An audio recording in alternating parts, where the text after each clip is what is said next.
Dobar dan pre svega mojim divnim damama koje su došle da slušaju. Ana kaže da najviše publike i moje time, drago mi je. Na tome, Rend je prepoznatljivo kao izdavač koji od 2000. godine izdaje pisce pre svega iz regiona koji se bave tom tematikom koju danas Ana želi da predstavimo, a to je Jugoslavija. Ili pre bih rekla, više ih zanima SFRJ, znači period pre 90-ih i za tu priliku sam izdvojila nekoliko naslova. Bilo mi je teško, moram da priznam, pa sam onako bez nekog preteranog razmišljenja uzimala šta mi prvo dopadne, da kao bude od svega nešto pomalo. S tim što moram da napomenem, ima dosta autora koje nisam donela, ali ko želi da pogleda, imate sajt Rendetov, pa vidjet ćete sve je lepo. Prvi naslov je Janja Rakuš, Električni Rajsfešlus. To smo dosta davno preveli, zapravo prevela je Ana Ristović. Radnja se dešava u Sloveniji 90-ih i devojka iz Slovenije odlazi to jest mladić iz Slovenije odlazi u Beograd na festival dokumentarnog filma u Domu omladine i upoznaje devojku, zapravo stariju, upoznaje ženu stariju od njega. Sad ne mogu davno je bilo, se setim da od baš mnogo stariju, ali uglavnom stariju od njega. I tu nastaje ljubav i onda se to sve tako onako prepliče se taj odnos Ljubljana, Beograd, njih dvoje i svašta nešto.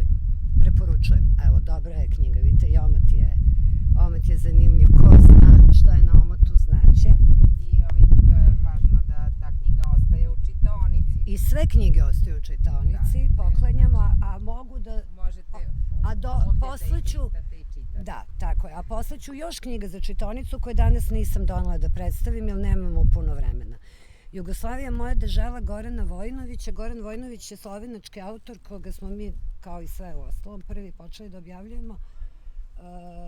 Prvi roman njegov je Južnjaci marš, drugi roman Jugoslavija moja dežela za sve i treći Smokva, koji sve je Renda objavila. Za sve je dobio nagrade Kresnika i već ne znam sad tačno te velike slovenačke. Uglavnom, odličan pisac.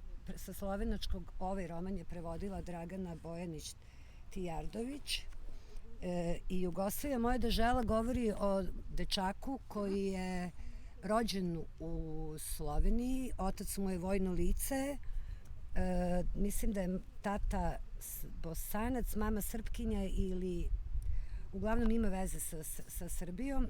Počinje rat 90-ih, njegov otac nestaje, njemu kažu da je tata nastradao, oni mama ekspresno se iz Slovenije pomeraju za Beograd. Tata u tim vojnim operacijama negde u Hrvatskoj nestaje, odlazi i on živi sa saznanjem da mu je otac poginuo. Do određene dobi svog života, tipa 20-ak, tako nešto, možda i manje. Nemojte mi samo zameriti na preciznosti, jer davno su knjige objavljivane, pa sam malo i pozaboravljala detalje. Uglavnom, on saznaje da je njegov otac živ i onda kreće cela peripetija šta se dešava sa ocem i gde je otac.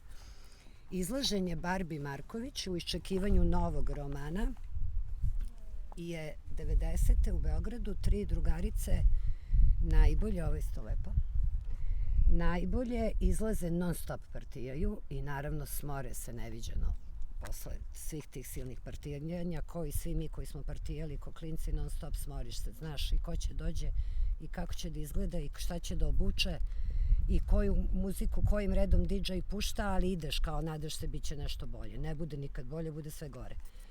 Tako je i njima, trima, smorile su se neviđeno. I onda tako kao malo. Ali ono što je zanimljivo sa ovom knjigom, ona je zapravo napravila jedan eksperiment, ona je po hodanju Berhardovom napravila remix roman. I tu je ona sebi zapravo prokrčila put ozbiljno sa prvencem ovim u književne kruge.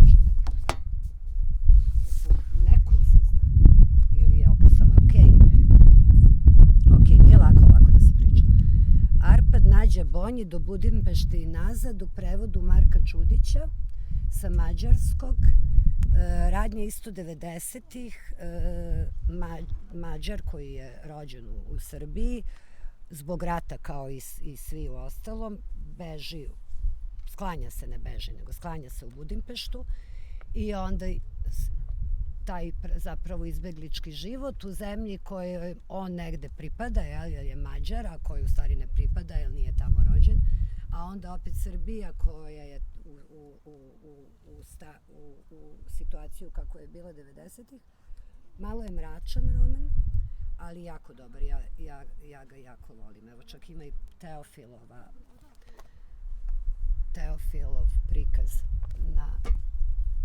ako nekom znači ta referenca, a računam da da. Karamela Aleksandre Veljović Čeklić, spominjala sam je, autorka iz Sarajeva, živi u Kanadi, inače arhitekta. Radnja je pred početak rata 90-ih, kraj 80-ih u Sarajevu. Mnogo to je i rat, eto ta tema Jugoslavije, vidiš i kako god, ono samo rat. Užas. Ekipa od tri drugarice i tri mladića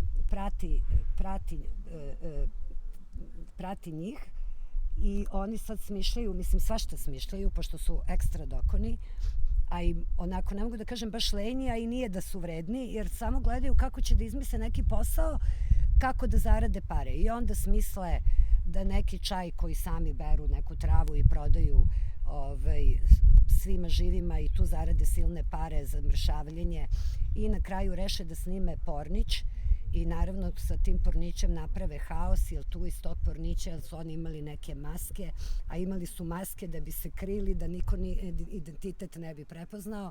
Neko iščita da se tu dešava neka zavera raznoraznih tu, ne znam, političkih i nacionalnih šovinističkih frakcija i napravi se pičvajz. Užasno duhovita knjiga, preporučujem je stvarno isto od srca ko nije čitao. Sad Jasmina Tešanović,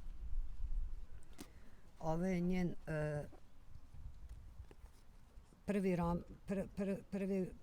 prvi roman koji je beletristika, inače Jasmina je poznata po eseistici. Moj život bez mene, o njenom životu u Jugoslaviji za vreme Tita, od detinjstva, pa onda o njenom odrastanju, pa o njenom životu u Egiptu, u Kairu, pa o njenom životu u Italiji, pa o bebisitovanju u Pazolinijevoj devojci, pa o Nobelovim nagradama, pa o čudima Božijim. Znači, jedna takva neverovatna biografija, svetska, ja bih rekla, i jako lepo i zanimljivo i lako pisana knjiga, preporuka isto. Basne o komunizmu Slavenke Drakulić, neću mnogo, Slavenku znamo svi, basne o komunizmu možemo da pretpostavimo. Ona je izabrala svaku komunističku zemlju, nas predstavlja papagaj, a svaka komunistička zemlja ima svoju životinju i onda ide basna o tome. Spavači, Jacques Sebastian, pseudonim, čovek se zove Žika Petrović, inače strip crtač i crtač plakata, poznati strip crtač. On je ovo 67. 8. sam sebe izdao, imao je te neke 3 sveščice, jedna se zove Spavači, jedna se zove Noćne ptice i jedna se zove Pokeraši. Živeo je u mansardi, autobiografska je priča, mansardi iznad bioskopa Crvena zvezda i kod njega su dolazili da se kartaju i da kad zaglave u gradu zanoće raznorazni likovi koji tada kad je on to pisao nisu bili poznati, tipa Pavle Vujsić. Sećam se, ima deo kada kaže bio je jedan mladi glumac sa ogromnom glavuđom, tabadžija i samo se glavom tukao, Pavle Vujsić. Njemu taj Pavle Vujsić je bio taj neki tamo Levin. Nije mu bio mnogo bitan kao što je danas. Ali o Žiki su pisali i Bogdan Tirnanić i Momo Kapor i mnogi drugi i ovo je jedno tako neverovatno svedočenje o Beogradu iz tog perioda Titovog, da tako kažemo, gde makar ja nisam znala mislim, da su postojale prostitutke, kockari i takav život da kao u Las Vegasu, ja sam mislila kod nas je bilo sve mirno tiho, međutim Žika svedok kaže nije istina. Odlična knjiga. I evo je poslednja za danas, Cipele za dodelu Oskara, Milina Kamerić, fantastične priče o Sarajevu, o ljudima iz Sarajeva, o situacijama iz Sarajeva, ali tako bez ikakve patetike i ne znam, ja volim ovu knjigu jako i sam naslov Cipele za dodelu Oskara govori o tome da nema patetike. Ja bežimo ovih dana svi od patetike, čini mi se previše patetike. Eto, to bi bilo to. Hvala puno. Hvala svima što ste došli. Hoćemo da pitamo da li neko ima pitanje.